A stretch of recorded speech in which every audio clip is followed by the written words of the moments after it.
My name is Serafina Black, and I was 33 years old the night my parents called me at 1:07 a.m. demanding $25,000 for my sister, like it was the most reasonable thing in the world.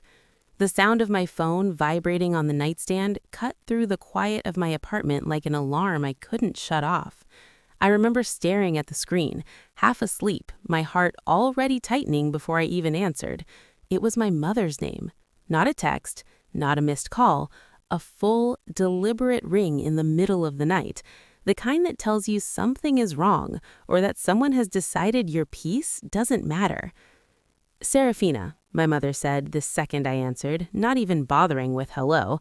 Her voice was sharp, urgent, clipped. You need to listen to me very carefully. I sat up in bed, the blanket sliding down my legs. Mom, what's wrong? Is everyone okay? She didn't answer that. Instead, my father's voice came on the line, low and controlled, like he was negotiating a business deal instead of calling his daughter in the dead of night. Your sister is in serious trouble, he said. We need $25,000 immediately. The words didn't make sense at first. They floated in the air between us, heavy and unreal. $25,000 immediately. I laughed once, softly, because surely I had misheard him. I'm sorry, what? Don't play dumb, my mother snapped. This is not the time. My chest tightened. I swung my legs off the bed and stood, pacing the small bedroom I had worked so hard to afford. What kind of trouble? I asked. Is she hurt? Is she in the hospital? There was a pause that felt practiced. She made a mistake, my father said, and now she needs our help. Your help. My sister. Of course it was my sister. It was always my sister. The golden child, the fragile one, the one whose mistakes became family emergencies, while mine were personal failures I was expected to deal with alone. I pressed my free hand to my forehead, already feeling the familiar mix of dread and guilt rising in my throat. What kind of mistake costs $25,000? Legal, she said quickly, too quickly, and private. You don't need to know the details. That was when the panic started to bloom. Legal? I repeated. Mom, that's a lot of money. I don't just have that lying around. Yes, you do, she said. You've been saving. You don't have kids. You don't have a husband draining your finances. You can take a loan if you have to. There it was, the assumption, the entitlement, like my life was a holding tank for everyone else's disasters. I leaned against the wall, my heart pounding so hard I could hear it in my ears. You're asking me to go into debt, I said slowly, without even telling me what happened. We raised you, my father said. This family raised you, and now it's your turn to step up. The words hit me like a slap. I opened my mouth to respond, to remind him of the years I spent feeling invisible in that family, but before I could, my mother added the sentence that would haunt me for weeks afterward. If you don't help her, everything that happens next will be on you. I want to pause here and say something directly to you listening right now. If you've ever been the responsible one, the fixer, the quiet child who grew up carrying everyone else's weight, please tap the like button and subscribe. Not for the algorithm, for yourself, because this story is for you. At the time, though, I wasn't thinking about boundaries or patterns or healing. I was thinking about my sister alone in some cold room, about police lights and courtrooms and shame splashed across our family name. I was thinking about how my parents had never called me at 1 a.m. for anything else. Not when I moved cities alone, not when I was sick, not when I cried myself to sleep after my divorce. This, whatever this was apparently worth waking me up for. Where is she right now? I asked. Another pause, longer this time. That's not important, my father said. It is to me, I snapped, surprising myself. If I'm supposed to give you $25,000, I deserve to know where she is. She's safe, my mother said. For now. For now? Those words crawled under my skin. I need time, I said. I can't just... You don't have time, she cut in. We need the money before morning. I looked at the clock on my dresser. 1:19 a.m. Before morning, I repeated. Or what? Or what? The silence on the other end of the line was heavy, deliberate.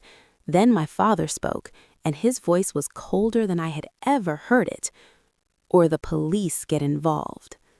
The word police sent a jolt through me.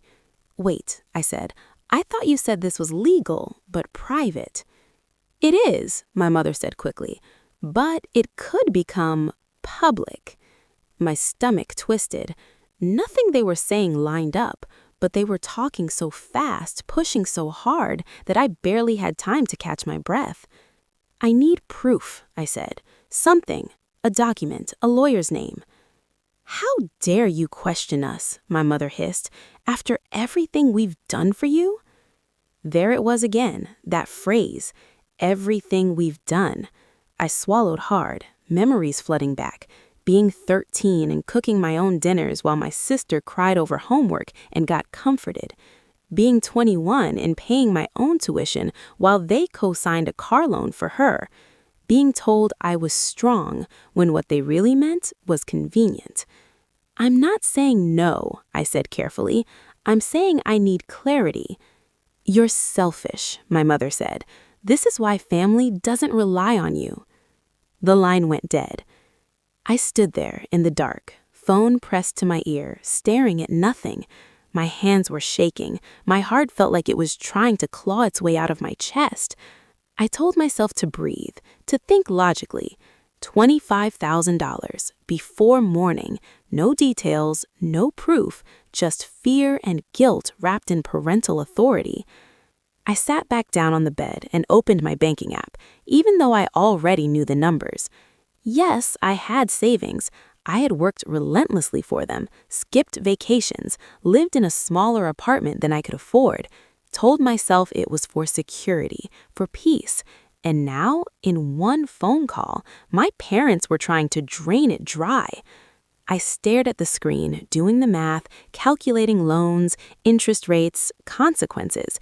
And underneath it all was the familiar ache, the knowledge that if I said no, I would be the villain. I always was. My phone buzzed again, a text from my mother this time. We're counting on you. Don't make us regret trusting you. Trust. I almost laughed.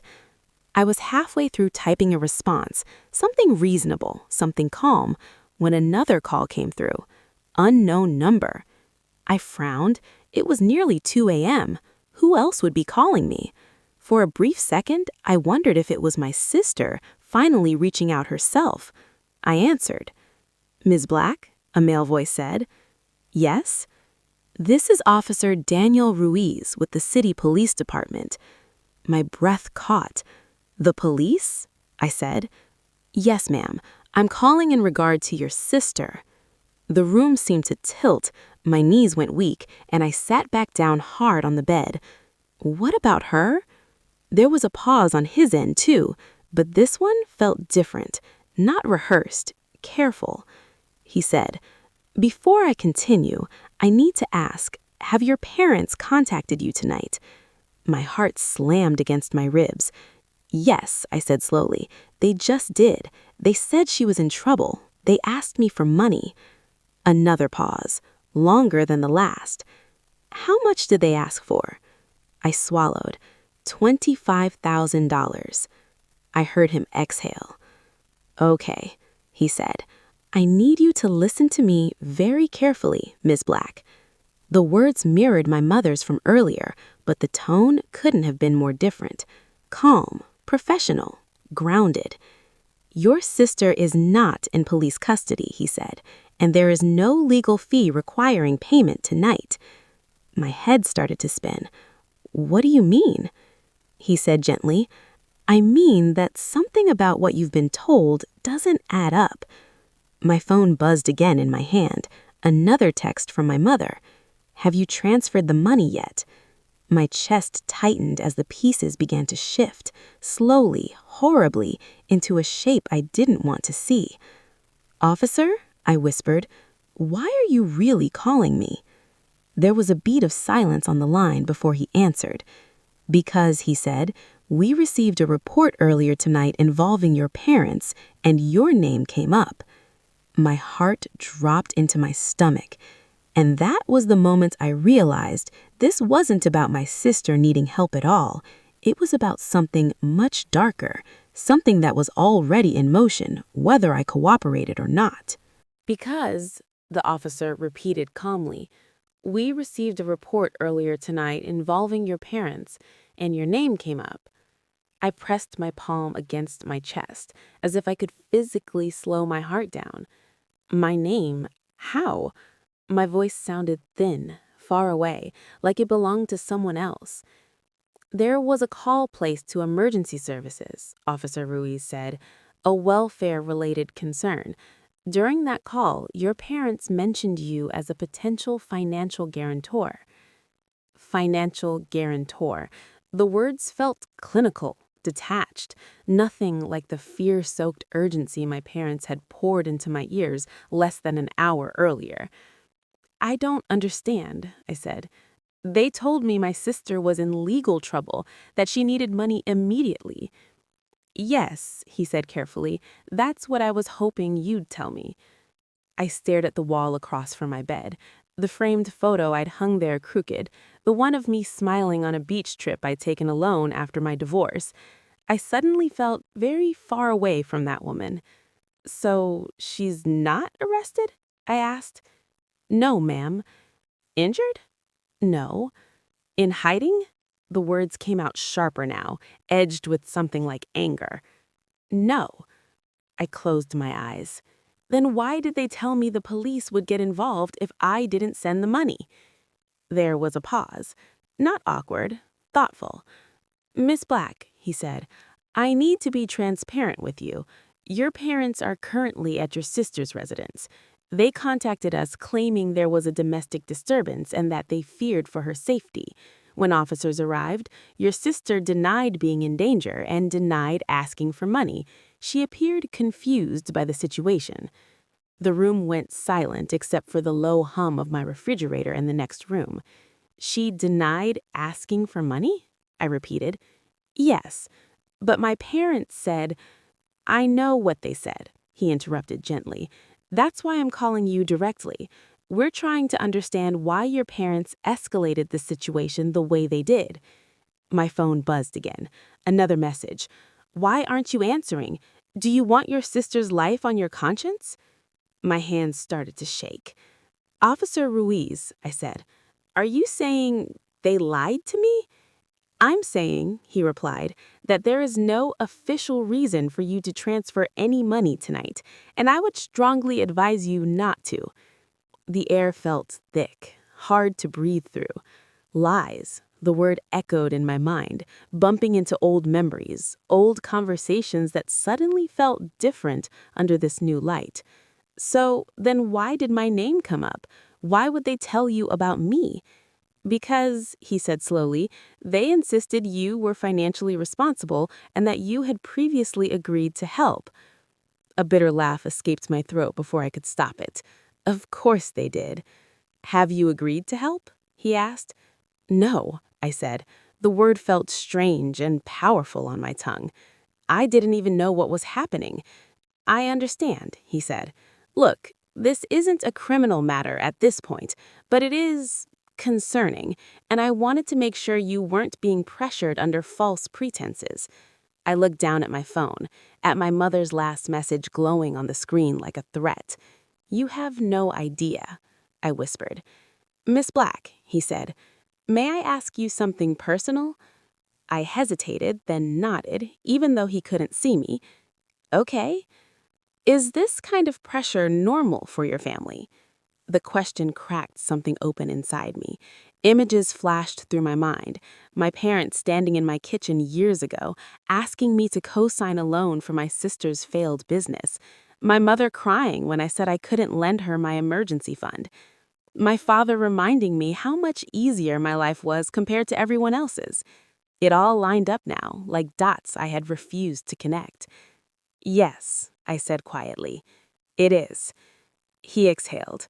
Then I'm glad I called. After we ended the call, I sat there for a long time, phone in my lap, staring at nothing. The shock didn't come all at once. It rolled in waves. First, confusion, then disbelief, then something hot and sharp that made my jaw clench. They lied. Not a misunderstanding, not exaggeration, a deliberate lie designed to scare me into handing over my savings. My phone buzzed again. This time, it was a call. Mom. I let it ring. Another call. Dad. I let it ring too. Then the text came, rapid fire. Why aren't you responding? This is serious. Do you want to ruin this family? Answer your phone. Each message tightened the knot in my stomach, but underneath the fear was something new, clarity. For the first time, I wasn't scrambling to fix the situation. I wasn't apologizing. I wasn't trying to earn their approval. I knew the truth now. I finally answered on the fifth call.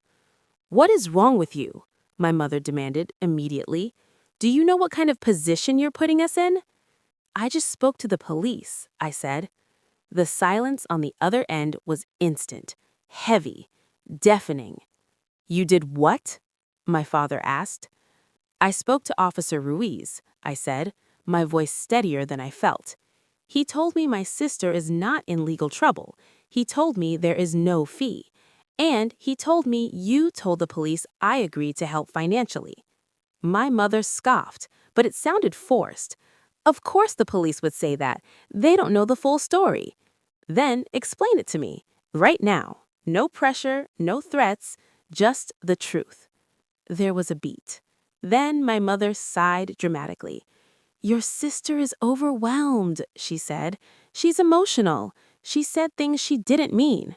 She said she didn't ask for money, I replied. That's because she's embarrassed, my father cut in. She didn't want outsiders knowing. Then why tell the police my name? Why tell them I agreed to pay? Another pause. Then, quietly, my mother said, because you always do. The words landed harder than any accusation. Because you always do. Because I always gave, always bent, always paid the price for keeping the peace. I'm not sending the money, I said. What? My father barked. I said no. You can't do that, my mother snapped. This is family. I know. That's why this hurts. You're being selfish, she said. After everything? After everything, I interrupted, my voice shaking now.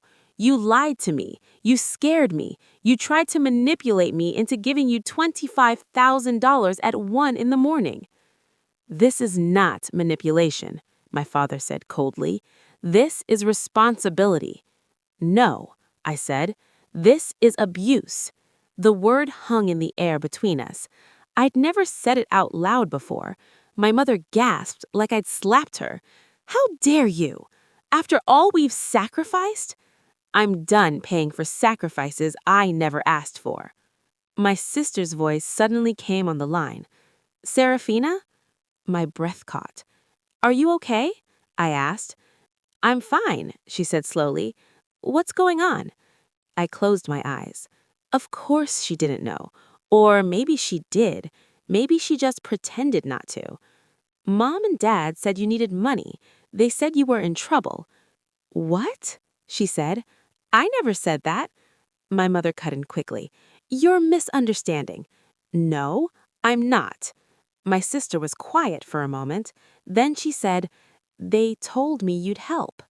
The words felt like another betrayal layered on top of the first. Did they tell you I agreed? I asked. Yes, she admitted. I laughed then, not because it was funny, but because it was finally clear. They used me, I said. Again. This is getting out of hand, my father snapped. We don't need to have this conversation right now. Yes, we do, I said, because I'm not your emergency fund anymore. My mother's voice dropped, sharp and cruel. If you don't help us, she said, don't expect to be part of this family. There it was, the final card, the threat they'd held over me my entire life. I took a deep breath. Then maybe, I said softly, that's the price of peace. I hung up before they could respond. The silence after that was terrifying and liberating. My phone stayed still in my hand. No calls, no texts, just quiet. But I knew this wasn't over. Not really, because the truth had finally surfaced, and families like mine don't forgive that easily. And as I sat there in the dark, trying to steady my breathing, one thought kept circling my mind. If they were willing to lie to me this easily, what else had they been hiding all these years? The silence after that call wasn't peaceful. It was loud. It pressed against my ears, against my chest, against every old memory I'd spent years trying not to examine too closely. I didn't sleep that night. I sat on the edge of my bed until dawn, watching the city outside my windows slowly wake up, wondering how something that felt so sudden had actually been building my entire life. When the sun finally rose, I made coffee I didn't drink and stared at my phone like it might explode. No messages, no apologies, no explanations, just quiet. The kind of quiet that usually comes before punishment. By mid-morning, the guilt started creeping in. It always did. A familiar voice in my head whispered that I'd gone too far, that families fight, that money comes and goes, but blood is forever. That voice sounded suspiciously like my mother. So I did what I always did when I was confused. I drove back to the house I swore I'd never move back into emotionally. My parents' home sat on a quiet street lined with mature trees and trimmed lawns, the kind of neighborhood that looked safe and respectable from the outside. Growing up, I used to think that meant something. Now I knew better. Houses can hold secrets the same way people do. When I pulled into the driveway, my sister's car was already there. Of course it was. I sat in my car for a long moment, hands gripping the steering wheel, reminding myself why I was there. Not to apologize, not to give in, but to understand, to finally see the truth clearly, even if it hurt. I rang the doorbell. My mother opened the door almost immediately, like she'd been waiting behind it. Her eyes were red, but her posture was stiff, defensive. "So," she said, stepping aside to let me in, "you decided to show up." I walked past her into the living room, the same room where every family holiday photo had been taken, every argument carefully buried under politeness. My father sat in his chair, arms crossed. My sister was on the couch, knees pulled to her chest, staring at the floor. No one spoke for a few seconds. The tension hung thick in the air. "I want the truth," I said finally. "All of it. No interruptions, no rewriting.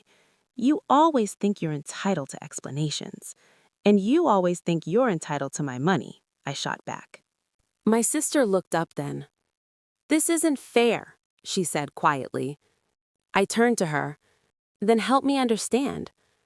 She hesitated, glancing at our parents before speaking. "They told me you offered," she said. "They said you wanted to help so I wouldn't stress." I nodded slowly. "Did you ask for help?" She shook her head. "No, I was upset about some bills. I vented, that's it."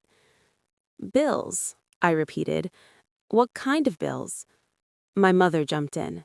"That's private." "No," I said, my voice firm. "What was private was my bank account, and you made that public real fast." My sister swallowed. "Credit cards," she admitted. "Medical stuff. I fell behind after I lost my job." I waited. "And?" "And they panicked," she said, gesturing weakly toward our parents. "They said if I didn't get help, things would spiral." "So you called me at 1 in the morning?" I asked them. "We were protecting the family," my father said. "No," I said. "You were protecting her." My mother's lips pressed into a thin line. "She needs support," she said. "She's sensitive."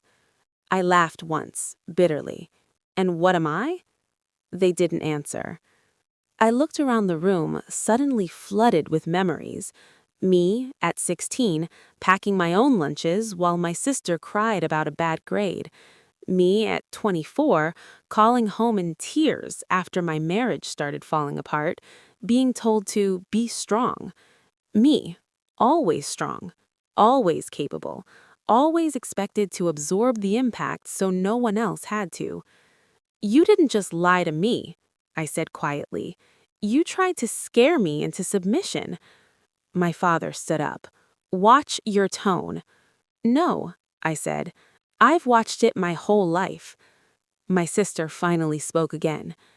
"I didn't know they'd do that," she said. "I swear." I believed her. That was the hardest part. She wasn't the mastermind. She was the excuse. "So why my name?" I asked my parents. "Why tell the police I agreed?" My mother sighed dramatically and sank onto the armchair. "Because you're reliable," she said. "Because you don't abandon family."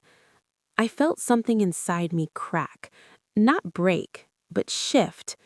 "You didn't think I deserved a choice," I said. "You always have a choice," my father replied. "You just made the wrong one." I stood there, stunned by how calmly he said it, like manipulation was a rule I'd broken, not something they'd done. "You need to hear me," I said slowly. "I am not your backup plan. I am not your safety net, and I am not paying for mistakes that aren't mine." My mother's eyes hardened. "So you're punishing your sister?" "No," I said. "I'm stopping you." The room erupted then, voices overlapping, accusations flying. My mother crying about ungrateful children, my father talking about loyalty, my sister crying quietly, torn between guilt and relief, and me standing in the middle, realizing something terrifying and freeing all at once. They weren't listening. They never had. So I did the only thing I hadn't tried before. I walked out. I didn't slam the door. I didn't shout. I just left. In my car, I finally let myself cry. Not because I felt bad for them, but because I finally saw the truth. The betrayal wasn't the lie about the money. It was the years of conditioning that made me doubt myself even now. My phone rang as I pulled onto the street. My mother again. I didn't answer. Instead, I drove straight to a place I'd avoided for years, a therapist's office I'd stopped going to because my mother once told me it was self-indulgent. As I sat in the waiting room, filling out paperwork with shaking hands, I realized this wasn't just about one night. It was about a lifetime of being cast as the responsible one so others could stay comfortable. And as I was called back into the office, one question echoed in my mind. If I didn't set boundaries now, what would they try next? The therapist's office smelled faintly of lavender and old books, a stark contrast to the storm I had left behind in my parents' living room. I sank into the chair, trying to steady my breathing, trying to make sense of the mixture of fear, anger, and disbelief that had followed me like a shadow since 1 a.m. the previous night. "Serafina," said Dr. Rivera, her voice calm, grounding. "Why don't you start from the beginning?" I wanted to scream, beg her to understand the sheer absurdity, the audacity of it all. But instead, I spoke. I told her about the phone call, the demand for $25,000, the lies, the police call, the messages. I told her about my childhood, the invisible labor, the sacrifices no one acknowledged, and the pattern of being the family's convenient solution. As I spoke, Dr. Rivera listened, nodding occasionally, taking notes. Her presence made me feel both small and enormous at the same time. The smallness of being controlled for so long, the enormity of finally articulating it. "Sounds like," she said finally, "you've been trained to accept guilt as a tool for manipulation." I laughed bitterly. "Trained? That's one way to put it. More like conditioned to believe my value is measured by how much I can give, fix, or pay for everyone else." She nodded. And your parents? They lie, I interrupted sharply. They lied. They set this up to scare me into sending money I didn't even know I had. And they acted like it was my responsibility to save my sister from whatever fantasy problem they imagined. Dr. Rivera leaned forward. And how did it feel? I swallowed hard. Terrifying, but also freeing. When the police told me the truth, it was like someone lifted a hand off my chest. For the first time, I realized I wasn't the problem. I wasn't the enabler they made me believe I was. I wasn't a villain for saying no. She smiled slightly. That clarity is a powerful first step. I looked down at my hands, still trembling. I don't know what comes next. I don't know how to protect myself from them without feeling guilty or without destroying what's left of my relationship with my sister. That's why we start with boundaries. You need to redefine your role in your family. Right now, they see you as an extension of their control. You need to see yourself as an independent person with rights, choices, and limits. I exhaled, letting some of the tension slip from my shoulders. Boundaries. The word felt like a weapon and a shield all at once. Over the next hour, we discussed scenarios, rehearsed responses, and examined past patterns. I realized how often I had internalized blame, how fear of conflict had kept me compliant, and how my parents had weaponized loyalty and guilt for decades. By the time I left, the sky had shifted to the pale blue of late afternoon. My car felt different this time, like a vessel carrying me towards something rather than running from it. I started the engine and drove aimlessly, thinking about my sister. She wasn't the villain, but neither were my parents victims of circumstance. They were manipulators, and it had taken me far too long to see it. I stopped at a quiet park, leaning my head back against the seat, feeling the warmth of the sun on my face. For the first time in years, I allowed myself to think about me, just me. Not as a sister, not as a daughter, not as a problem solver. Me. And then my phone buzzed again. I froze. My mother? My father? My sister? A message from an unknown number lit up the screen. We need to meet. It's about your parents, your sister, everything.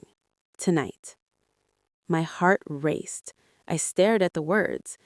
Who could possibly know what I had just uncovered? And why now? I wanted to ignore it. I wanted to delete it and go back to my temporary peace.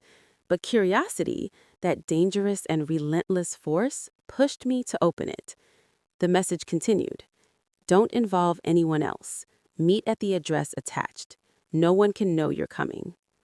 I sat in the car, the engine ticking over, trying to process the warning. Everything in me screamed to run.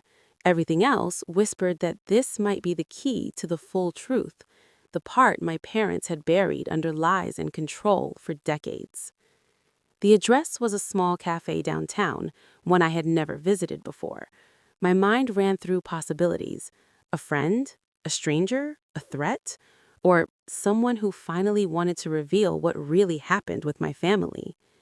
As I drove toward the unknown, I couldn't shake the knot in my stomach. Whatever awaited me there, I knew this was no longer about money, loyalty, or guilt. It was about the truth, and the truth had a way of demanding reckoning. I parked a block away, sitting in the car and watching the cafe through the windshield. It was empty, too empty, quiet, almost unnaturally so. My phone buzzed again, another message from the same number. You're being watched. Be careful. Trust no one. A chill ran down my spine. I gripped the steering wheel, heart pounding. I had just begun to untangle myself from their web, and now I wasn't sure what was real, who was friend or foe, or if stepping out of the car would be the smartest or the most dangerous thing I could do. I took a deep breath, trying to center myself. I told myself, Serafina, this is the moment you stop running. This is the moment you face it. And then I opened the car door. The bell above the cafe door chimed softly as I stepped inside, the sound far too gentle for the chaos pounding in my chest. The place was nearly empty, just a barista behind the counter wiping an already clean surface, and a single woman seated near the window, her back to me, stirring a cup of tea she wasn't drinking. I knew instantly she was the one, not because she looked familiar, she didn't, but because she sat like someone who had been waiting too long. Her shoulders were tense, her movements restrained, controlled, the kind of stillness that comes from carrying information you don't know how to release. She turned as I hesitated near the entrance. "Serafina Black?" she asked quietly. "Yes," I said, my voice barely steady. She gestured to the chair across from her. "Please, sit." I obeyed, every instinct screaming at me to stay alert. Up close, she looked to be in her early 40s, tired eyes framed by careful makeup, hair pulled back in a practical knot. She wore a blazer that had seen better days, the kind of outfit people wear when they want to be taken seriously but don't expect to be. "My name is Lydia Moore," she said. "I'm a family friend, or I was." Something in her tone made my stomach drop. "How do you know my parents?" A humorless smile flickered across her lips. "Better than I wish I did." She leaned forward slightly. "Before I say anything else, I need you to understand something. I'm not here to ask you for money, I'm not here to defend them, and I'm not here by accident." I swallowed. "Then why are you here?" "Because last night," she said softly, "your parents crossed a line they've been dancing around for years." The word years echoed in my mind. What line? She studied my face like she was deciding how much truth I could handle. "Fraud," she said finally. "Attempted, at least." My breath caught. "What?" "They've done this before. Not exactly like this, but close enough that when I heard about the police visit, I knew it was only a matter of time before someone got hurt." My hands curled into fists under the table. "You're going to have to be more specific." She nodded. "Fair. I used to work with your father, financial consulting, estate planning, risk management." A memory stirred, my father in pressed shirts always talking about investments and planning for the future. "And?" I asked. "And he has a habit," Lydia said carefully, "of leveraging other people's resources to solve problems he creates." A chill spread through me. "What does that have to do with me?" Her eyes softened. "Everything." She reached into her bag and pulled out a thin folder. My name was written on the tab in my father's handwriting. My heart slammed. "Why is my name on that?" "Because," Lydia said, "for years your parents have positioned you as a financial fallback, not just emotionally, legally." My mouth went dry. I opened the folder with shaking hands. Inside were copies of documents, old loan applications, informal agreements, even a draft of something that looked disturbingly like a guarantor contract. "I never signed any of this," I said, panic rising. "I know," she replied, "but they've implied you would, repeatedly, to banks, to creditors, to private lenders." I felt like the floor had vanished beneath me. That's illegal." "Yes," she said simply. "That's why I'm here." My phone buzzed on the table between us, a text from my father. "We need to talk, now." I turned the screen face down. "So the money last night wasn't for your sister," Lydia said. "Not directly." I stared at her. "Then what was it for?" She hesitated. "Your parents are in serious financial trouble, more than they've ever admitted. They've been covering losses with borrowed time and borrowed promises, yours included." A wave of nausea hit me. "They were going to take my savings?" I whispered. "They were going to use your money to cover a debt that would have exposed them," she corrected, "and once that door opened, it wouldn't have closed." I thought of my mother's voice at 1 a.m., the urgency, the threat. "Everything that happens next will be on you." It hadn't been a warning, it had been a strategy. "What about my sister?" I asked. "Did she know?" Lydia shook her head. "I don't believe so. She benefits from their protection, but she's not the architect." I let out a shaky breath. "So they were willing to lie to me, scare me, involve the police to save themselves," Lydia finished. Anger flared, hot and sharp. Why tell me now? Why not years ago? Because, she said quietly, I tried to stop them once before, and it cost me my job, my reputation, and nearly my sanity. I looked at her, stunned. They did that to you? Yes. The barista glanced over, sensing the tension. Lydia lowered her voice. Your parents are very good at appearing respectable, concerned, devoted, but behind closed doors, they manipulate narratives like chess pieces. I felt tears sting my eyes, not from sadness alone, but from the horrifying validation of everything I had felt growing up. So I wasn't imagining it, I said. No, she said gently. You were surviving it. My phone buzzed again, this time a voicemail notification, then another text. Don't listen to outsiders. They're trying to turn you against us. I laughed bitterly. They're panicking. Yes, Lydia said, because you didn't comply last night, and because the police report created a paper trail they didn't want. My pulse quickened. What happens now? That depends on you, she said. You have leverage, more than you realize. The word leverage made my skin crawl. I'd spent my whole life being leveraged against others. I don't want revenge, I said. I just want out. She nodded. Then you need to protect yourself, legally, emotionally, financially. I flipped through the folder again, my name staring back at me like a warning label. Can they do anything with this? Not without your signature, she said, but that doesn't mean they won't try something else. A memory surfaced, my mother once asking for a copy of my ID for paperwork, my father requesting details about my savings just to understand. I'd given them without question. My chest tightened. What if they already have something? Lydia's silence was answer enough. I felt the room spin. Tell me, I said, my voice barely above a whisper. Tell me everything you know. She leaned back, exhaling slowly. Then you need to be prepared for this to get ugly.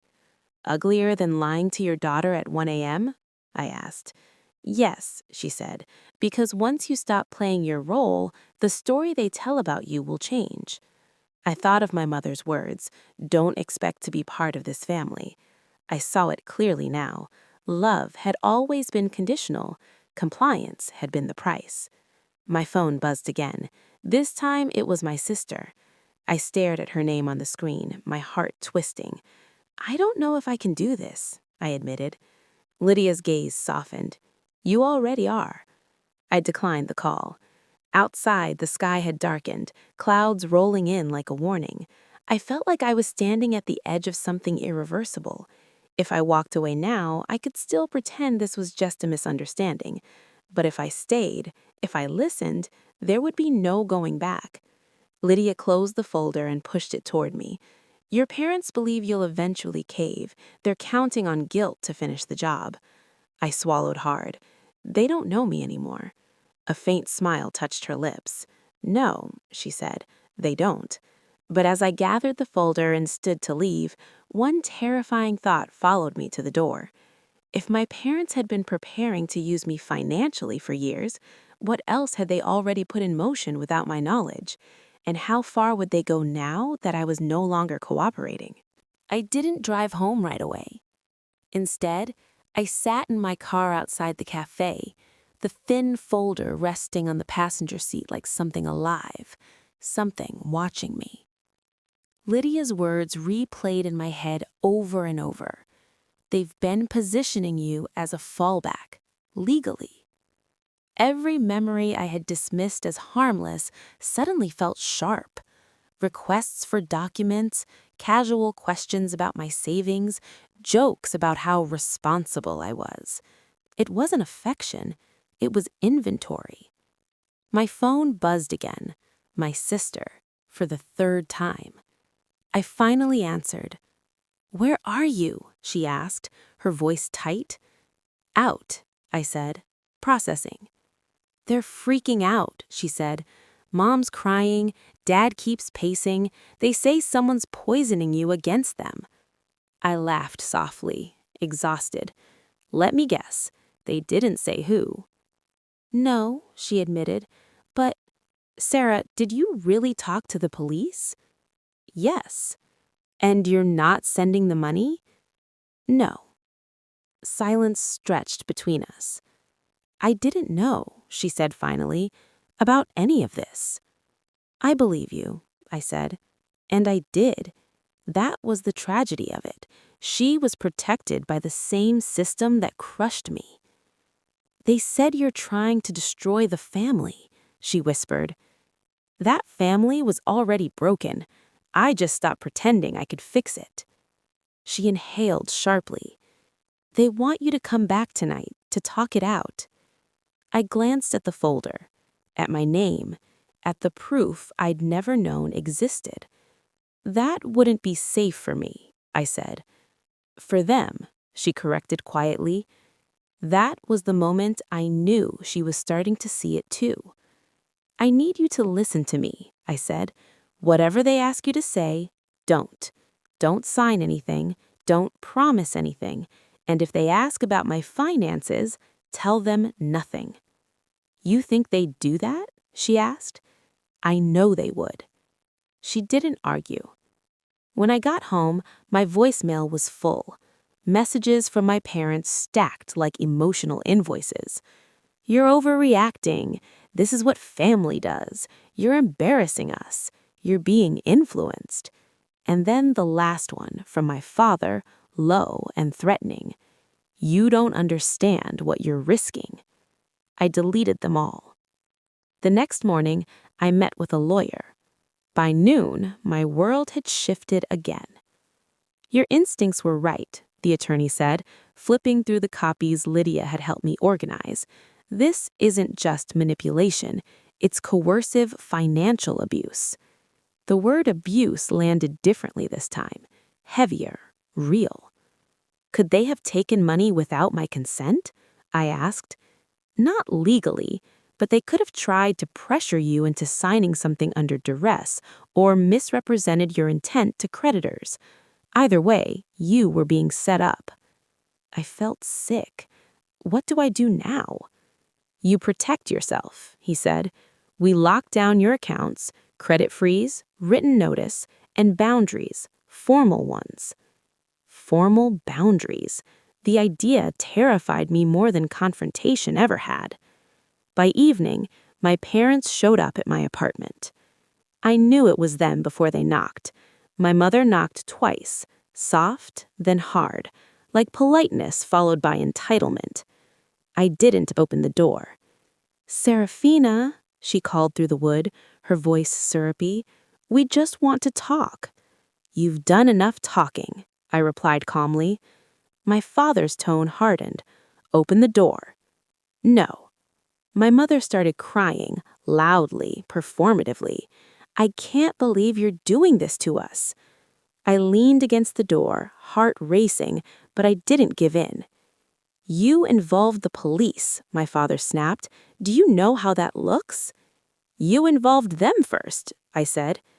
That woman, whoever she is, she's lying to you, my mother insisted. She's bitter. She's documented. Silence. Then my father said something that finally broke the illusion forever. We gave you everything, he said. You owe us. I closed my eyes. No, I said quietly. You took everything, and I survived anyway. There was a long pause, then footsteps retreating. The next day, the story changed. Extended family members started calling, friends of my parents, even a distant cousin I hadn't spoken to in years. Concerned voices, carefully worded questions, rumors. She's unstable. She's having a breakdown. She's being manipulated by strangers. I watched my reputation get rewritten in real time, and I understood what Lydia meant. Once you stop playing your role, the story they tell about you changes. But something else changed too. I stopped defending myself. I blocked numbers. I stopped explaining. I stopped negotiating my reality. Instead, I focused on rebuilding something I'd never had before: safety. Weeks passed. My sister visited me one afternoon, eyes rimmed red. She didn't apologize. She didn't accuse. She just sat beside me on the couch. "They're angry," she said, "but they're scared too." "Good," I replied softly. She looked at me. I think they always knew you'd leave if you saw the truth." I nodded. That's why they worked so hard to hide it. When she left, I cried, not from loss, but from relief, because for the first time in my life, I wasn't carrying everyone else. And yet, deep down, I knew one thing. My parents hadn't made their final move yet. People like them never do. The weeks after the confrontation felt surreal. My life had shifted from a constant state of panic to one of calculated awareness. I could feel the pulse of control my parents had always exercised over me loosening, not gone, but weakening. And yet, every morning, I woke with the reminder that they were still out there, still maneuvering, still expecting me to play a role I had finally refused. I spent mornings in my apartment sifting through documents, bank statements, and letters, legal letters, notices of past financial obligations that had mysteriously included my name.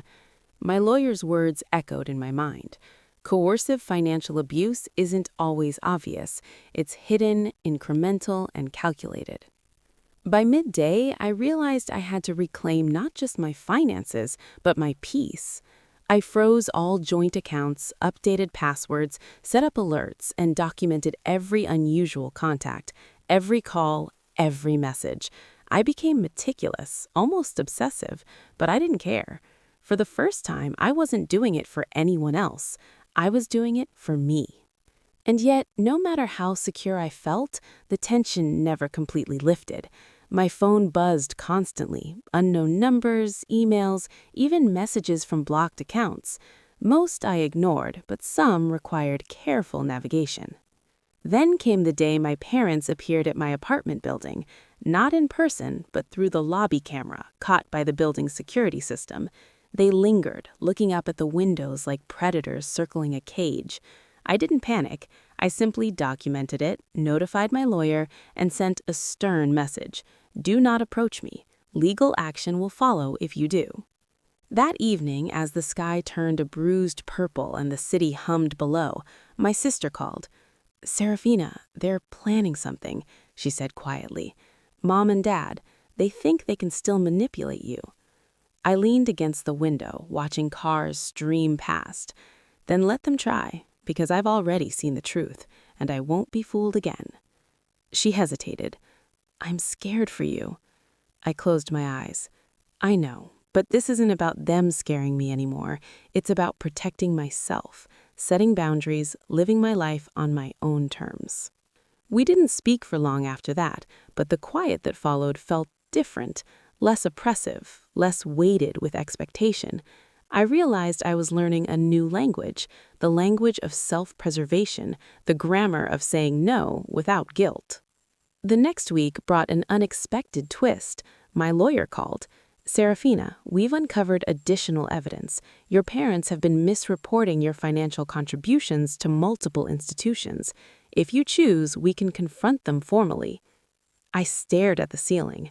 My stomach churned. Confrontation, exposure, reckoning. I wanted it, yes, but I also feared it. "Do it," I said finally. "I want everything on the table. No more secrets, no more lies." And that night, I drafted a letter not to plead, not to explain, not to beg, but to declare. A declaration of boundaries, of autonomy, of refusal to participate in their manipulation any longer. I sent it via certified mail to ensure proof of receipt. My hands shook as I hit send, but underneath the fear was a new, thrilling sensation, power. Not over them, not revenge, but over myself. Sleep came that night more easily than it had in decades, but dreams were restless, fractured images of my parents, of my sister, of financial ledgers burning, of police reports, and of whispers I couldn't quite place. I woke to the city's morning light and the sound of my own heartbeat, steady and strong. By the following afternoon, the expected backlash arrived. Phone calls, messages, angry letters, attempts to guilt and coerce, but I ignored them, blocked them, logged them, protected myself. And then, in the midst of this storm, my sister arrived at my apartment, hesitant, small, vulnerable. I don't know what to do anymore. I don't know how to help them without hurting you. I pulled her into a hug. You're not responsible for their choices. You never were. Her shoulders shook, her tears damp against my shirt. And in that moment, I realized that healing wasn't just for me. It could be for her, too, if I set the example, if I remained firm, clear, and unyielding. Later that evening, I looked around my apartment, my sanctuary now, my fortress, and allowed myself a quiet smile. For the first time, I didn't feel guilty. I didn't feel trapped. I felt free. And yet, even in freedom, one truth remained clear. The people who had built their control on lies would not surrender easily. I wasn't naive. I knew they'd try again. Subtlety, manipulation, the kind of emotional games only family could play. But I was ready. I had the knowledge, the proof, the boundaries, and the unshakable truth of who I was. No longer a tool, no longer a pawn. For the first time in my life, I felt the extraordinary power of self-possession, and I understood something vital. Empowerment wasn't about changing them, it was about changing myself. Because some battles don't end with revenge, they end with ownership of your choices, your body, your finances, your heart. And as I watched the city lights flicker through my window that night, I knew one thing. I would never hand my life over to someone else's fear again. The days that followed were quieter, though not silent.